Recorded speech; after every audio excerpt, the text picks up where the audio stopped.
오늘 우리가 함께 읽으실 하나님의 말씀은 사도행전 12장 1절에서 17절입니다. 사도행전 12장 1절에서 17절입니다.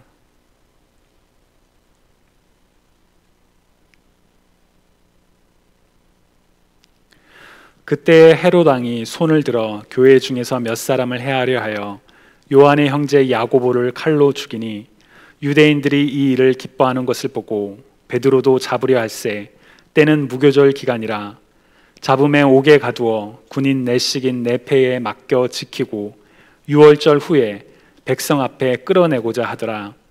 이에 베드로는 옥에 갇혔고 교회는 그를 위하여 간절히 하나님께 기도하더라.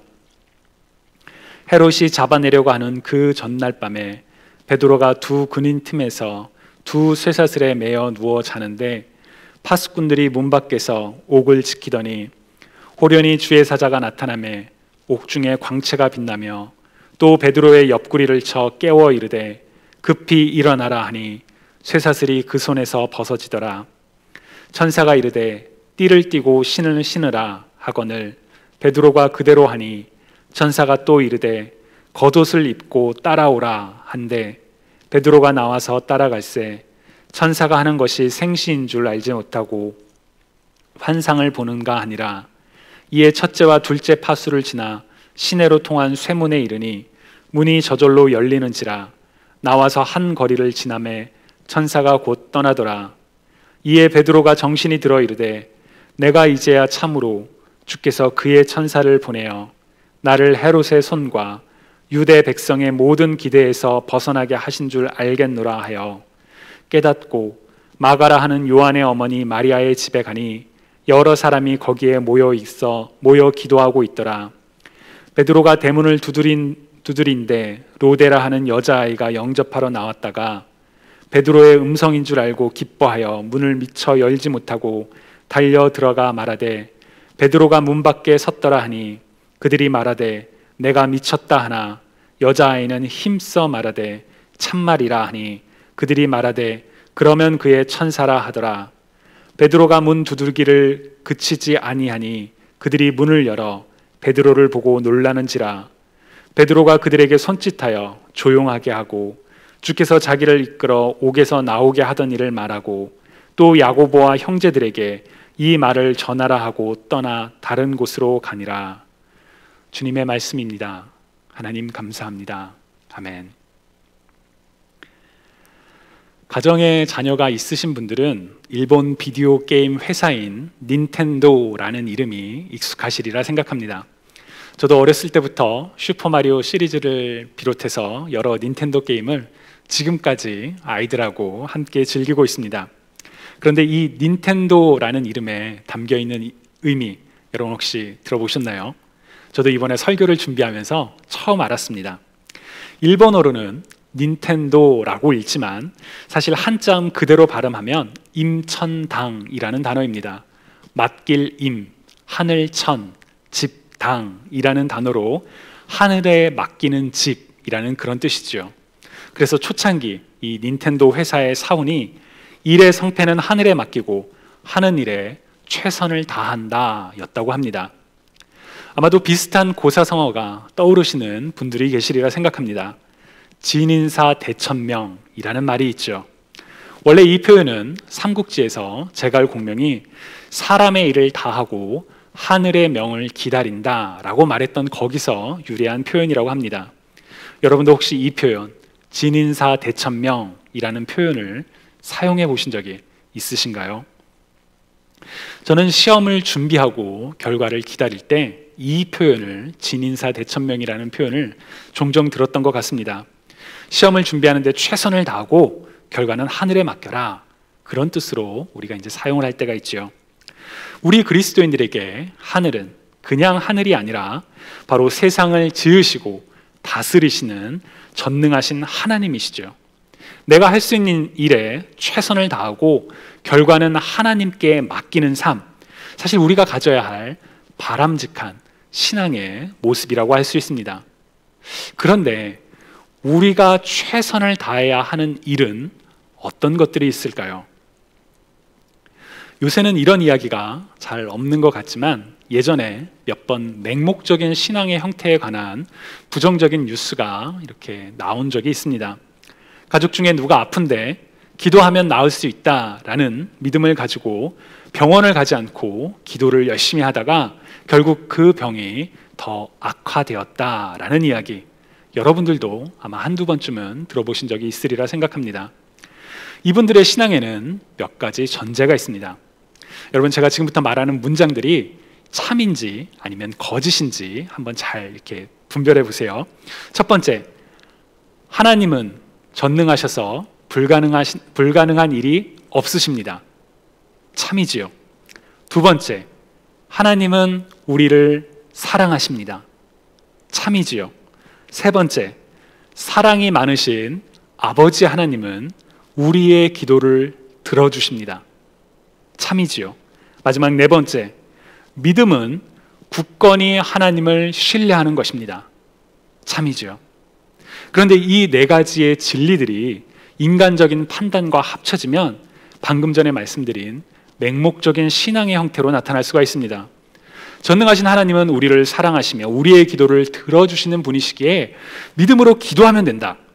그런데 만약 병을 고치기 위해서 세상적인 방법을 사용하는 것은 하나님을 완전히 믿지 못하는 것이다. 따라서 세상적인 방법이 아니라 내가 믿음을 지키겠다, 내가 하나님만을 신뢰하겠다, 그래서 기도를 하고 병원은 가지 않겠다라는 결정을 내린 것이지요. 분명 앞서 말씀드린 네 가지 전제는 모두 참이었습니다. 그런데 왜 이 네 가지 전제를 바탕으로 한 결론이 참된 신앙이 아니라 맹목적인 신앙으로 나타나는 것일까요? 어디서 문제가 생겼을까요? 가장 큰 원인은 바로 하나님의 초월성과 내재성의 신비를 놓친 것입니다. 창조주 하나님은 모든 피조물과 구별되는 초월적인 분이십니다. 또한 하나님께서는 초월적인 방법으로 일하실 때가 있습니다. 예를 들어 하나님의 천지 창조는 무에서 유를, 아무것도 없는 상황에서 모든 것을 말씀으로 창조하시는 초월적인 방법이었습니다. 또한 초월적인 하나님께서 초월적인 방법으로 인간의 삶에 나타나실 때가 있죠. 성경에 기록된 초월적인 하나님의 권능, 어떤 것들이 있을까요? 여러분 혹시 떠오르시는 것이 있나요? 예를 들어 출애굽 당시에 홍해가 갈라지는 모습은 초월적인 하나님의 권능이라고 할 수 있습니다.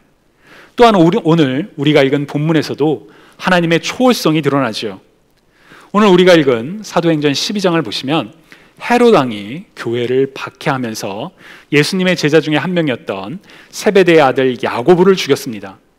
사람들이 이것을 기뻐하자 이제 베드로도 잡아서 죽이려고 감옥에 가두고 있었습니다. 무교절 기간이었기에 유월절이 끝난 후에 사람들 앞에서 심판받고 죽일 계획이었겠지요. 그런데 오늘 본문 6절을 보시면 헤롯이 백성들에게 끌어내기로 한 바로 그 전날 밤에, 잡혔던 날도 아니고 이제 내일이면, 아니 몇 시간 뒤면 사람들 앞에서 죽임을 당한 바로 그 절체절명의 순간에 천사가 나타나서 베드로를 감옥으로부터 구출해냅니다. 7절을 쉬운 성경으로 읽어보면 갑자기 주님의 천사가 나타나고 환한 빛이 감옥을 비추었습니다. 천사가 베드로의 옆구리를 쳐서 깨우며 어서 일어나라 고 말했습니다. 그 순간 베드로의 손목에 매어있던 사슬이 풀렸습니다 라고 성경은 기록하고 있습니다. 갑자기 아무도 예상하지 못했던 바로 그 순간에 천사가 빛 가운데 나타나 베드로를 깨우고 베드로를 결박하고 있는 쇠사슬이 저절로 풀리게 한 것이죠. 초월적으로 하나님께서 역사하신 장면입니다. 또한 4절을 보면 헤롯은 베드로가 도망가지 못하도록 16명이나 되는 군인들로 베드로를 지키도록 했습니다. 그런데 10절을 오늘 우리말 성경으로 읽어보면 그들은 첫 번째 경비병들과 두 번째 경비병들을 지나서 성으로 통하는 철문에 이르렀습니다. 그 문이 저절로 열려 그들은 바깥으로 나왔습니다. 거리를 하나 지나자 갑자기 천사가 떠나갔습니다 라고 성경은 이야기합니다. 놀랍지 않나요? 헤롯은 베드로가 도망가는 것을 막으려고 인간적인 방법을 동원하여 한 사람을 지키기 위해 무려 16명의 군인들을 동원했지만 그 누구도 천사가 베드로와 함께 감옥을 나가는 것을 제지하지 못했습니다. 심지어 굳게 닫혀있던 철문도 저절로 열렸다라고 성경은 기록하죠. 인간의 상식과 방법으로는 일어날 수 없는 초월적인 일들이 일어나고 있습니다. 바로 초월적으로 일하시는 하나님, 우리를 사랑하시는 하나님께서 일하시는 방법이십니다.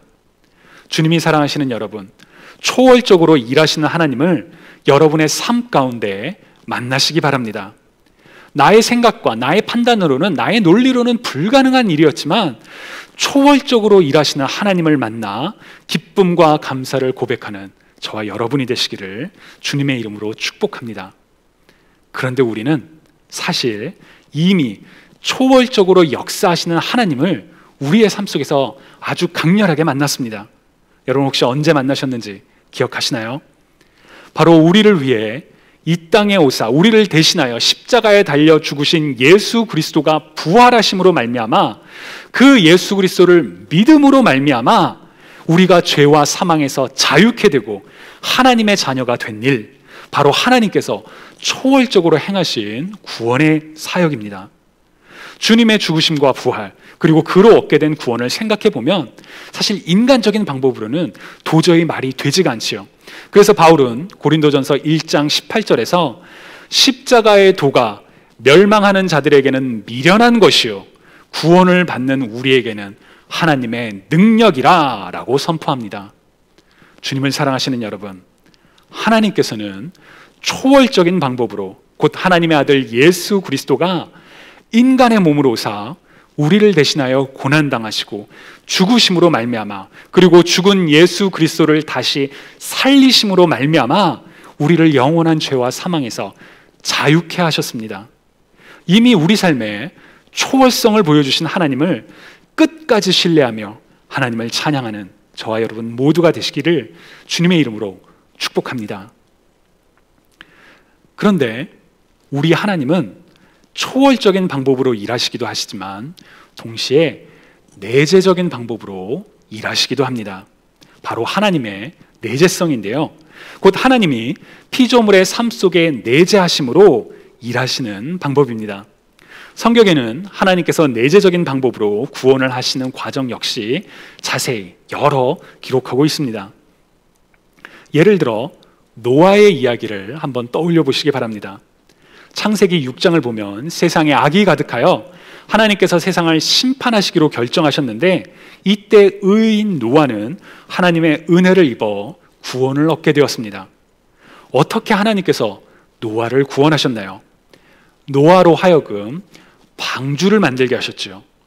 초월적인 하나님께서 노아를 홍수 가운데 초월적으로 구원하실 수도 있었지만 하나님께서는 노아를 통해 방주를 만들고 노아의 가족은 물론 모든 피조물을 보존케 하셨습니다.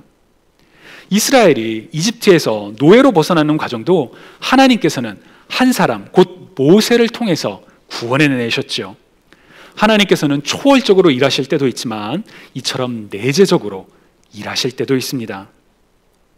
앞서 말씀드린 이야기, 곧 기도만 하고 아무것도 하지 않았다가 병이 악화된 사례의 문제는 무엇이었을까요? 바로 하나님께서 초월적으로 병을 고치실 수도 있지만 내재적으로 곧 하나님께서 주신 인간에게 주신 지혜와 방법들을 통해 병을 고치실 수도 있다는 것을 간과한 것입니다.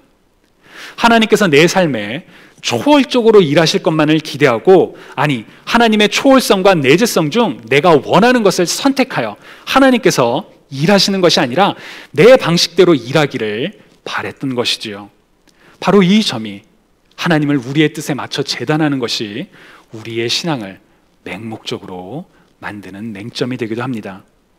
주님을 사랑하시는 여러분, 하나님의 초월성과 내재성의 신비 앞에 겸손히 엎드리는 저와 여러분이 되시기를 바랍니다.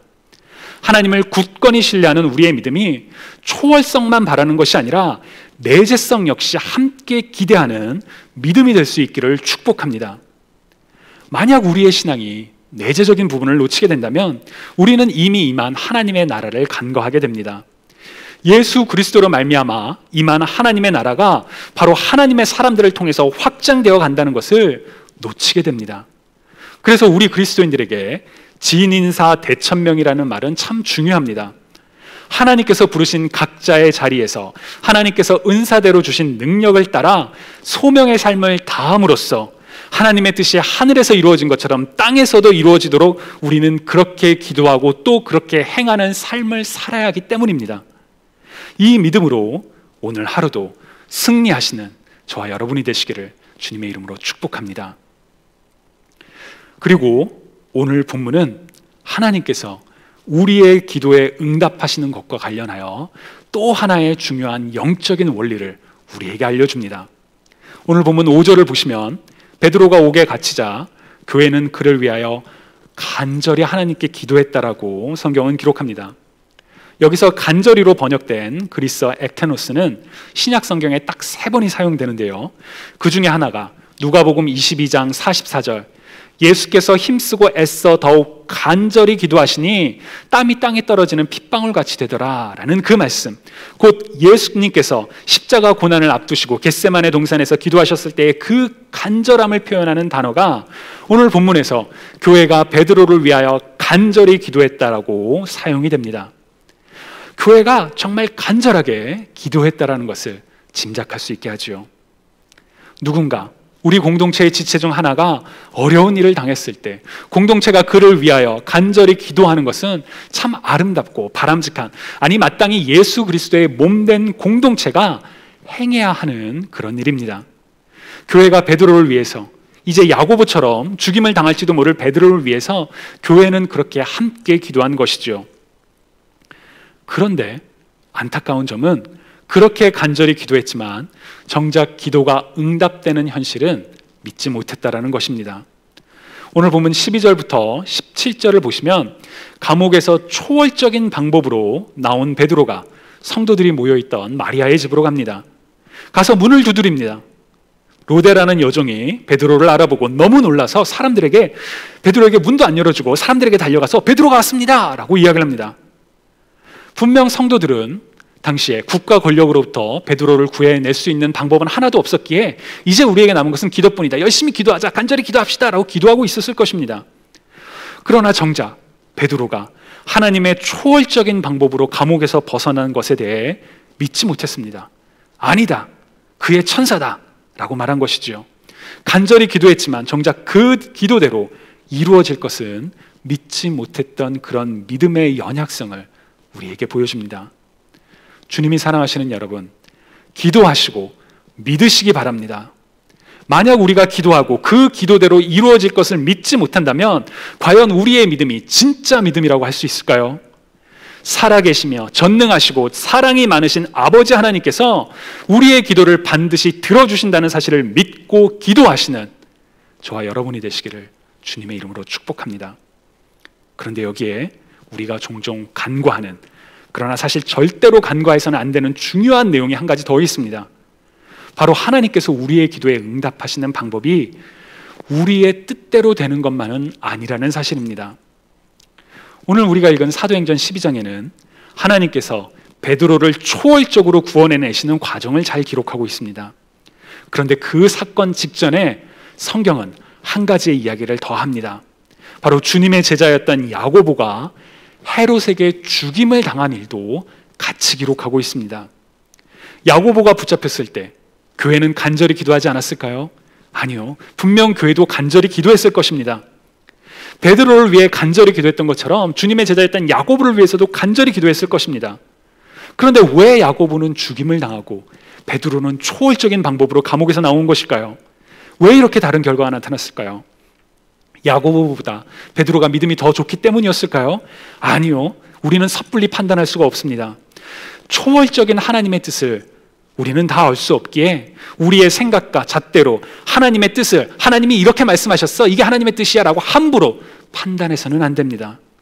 우리가 알 수 있는, 다만 우리가 알 수 있는 한 가지 사실은 선하신 하나님의 뜻이 이루어지고 있다는 사실입니다. 하나님께서는 우리의 기도에 반드시 응답하십니다. 그런데 그 응답 중에는 우리의 바램대로 그대로 이루어지는 것이 있는가 하면 우리의 기대와는 전혀 다르게 응답될 때가 있죠. 심지어 아무런 답변이 없는 것도 우리의 기도에 응답하시는 하나님의 답변일 때가 있습니다. 왜냐하면 하나님께서는 초월적이며 내재적이신 하나님께서는 하나님을 사랑하는 자, 곧 그 뜻대로 부르심을 입은 자들의 선을 위하여 일하시는 분이시기 때문입니다. 어떤 기도의 응답은 우리가 바라지 않는 결과일 수도 있습니다. 그래서 실망할 때가 있을 수도 있지요. 그러나 내 방식을 고집하는 것이 아니라 선하시며 완전하신 하나님을 끝까지 믿으시는 저와 여러분이 되실 수 있기를 바랍니다. 주님을 사랑하시는 여러분, 기도하고 믿으시기 바랍니다. 모든 것이 하나님의 뜻대로 된다면 그럼 내가 도대체 왜 기도해야 합니까? 라는 그런 질문이 드실지도 모르겠습니다. 그러나 앞서 말씀드렸던 것처럼 하나님께서는 초월적으로 그리고 내재적으로 일하십니다. 하나님께서는 우리의 기도에 초월적으로 응답하실 때가 있고 내재적으로 응답하실 때도 있습니다. 그리고 우리의 기도는 하나님의 뜻을 내재적으로 이루어가는 방법일 때가 있습니다. 기도를 통해 우리는 하나님의 뜻을 깨닫기도 하고 또 기도를 통해 우리의 환경과 우리 자신이 변화될 때도 있습니다. 그렇기에 우리는 기도해야 합니다. 오늘 본문에서 교회가 간절히 기도했던 것처럼 우리도 간절히 기도해야 합니다. 그리고 기도에 응답하시는 하나님을 그 하나님께 기도하시고 끝까지 믿으시기 바랍니다. 때로는 기도의 응답이 늦는 것 같고 때로는 우리의 기대와는 다른 것 같다 할지라도 기도를 통해서 하나님의 뜻이 이루어진다는 것을 기억하며 끝까지 하나님을 신뢰하는 저와 여러분 모두가 되시기를 주님의 이름으로 간절히 축복합니다. 여러분이 이 시간 우리 함께 기도드리실 때 하나님 앞에서 진인사 대천명의 삶을 살기 원합니다. 정말 하나님께서 나에게 주신 모든 것들을 다해 내가 최선의 삶을 다하지만 하나님의 뜻이 이루어지는 것을 믿으며 기도하는 그런 믿음을 가지고 살아갈 수 있도록 우리를 붙잡아 주시고 우리에게 힘과 능력을 주옵소서. 또 그렇게 살겠습니다 라는 그런 다짐으로 우리 이 시간 함께 기도드리시겠습니다.